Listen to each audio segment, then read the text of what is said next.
सर्वांना नमस्कार. तर 21 जूनला आपली टीईटी परीक्षा आहे आणि टीईटी परीक्षेमध्ये येणारे अति महत्त्वाचे काही प्रश्न आमच्याकडे आहेत. की ते प्रश्न परीक्षेला येऊ शकतात. अशा स्वरूपाचे प्रश्न आपण आपल्या लेक्चरमध्ये किंवा बॅचमध्ये वेळोवेळी आपण लेक्चर घेत असताना माहिती करून घेतो. पण इथं आपण सांगतो तुम्हाला.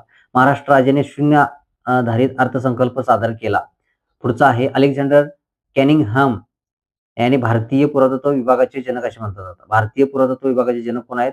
अलेक्झांडर कॅनिंगहॅम हे भारतीय पुरातत्व विभागाचे जनक आहेत. कॉपर आणि टीन बरोबर काश्य धातू म्हणजे ब्रांझ धातू तयार होतो. ब्रांझ धातू तयार होण्यासाठी कॉपर आणि टीन याची गरज असते. खेत्री माईल्स तांब्याची खाण कुठं आहे? तर राजस्थान या ठिकाणी आहे. भारतात सर्वप्रथम सोन्याचे शिक्के हे गुप्त कालखंडात वापरले गेले. भारतात सर्वप्रथम सोन्याचे शिक्के हे गुप्त कालखंडामध्ये जास्त वापरले गेले. भारतात सर्वात जास्त मंदिरे गुप्त काळात बांधली गेली. भारतात सर्वात जास्त मंदिरे कुठे आहेत? गुप्त काळामध्ये बांधली गेली. दक्षिण अमेरिकेत सदाहरित वनांना काय म्हणतात? दक्षिण अमेरिकेत सदाहरित वनांना सेल्वाज असे म्हणतात. दक्षिण अमेरिकेत सेल्वाज असे म्हणतात. तर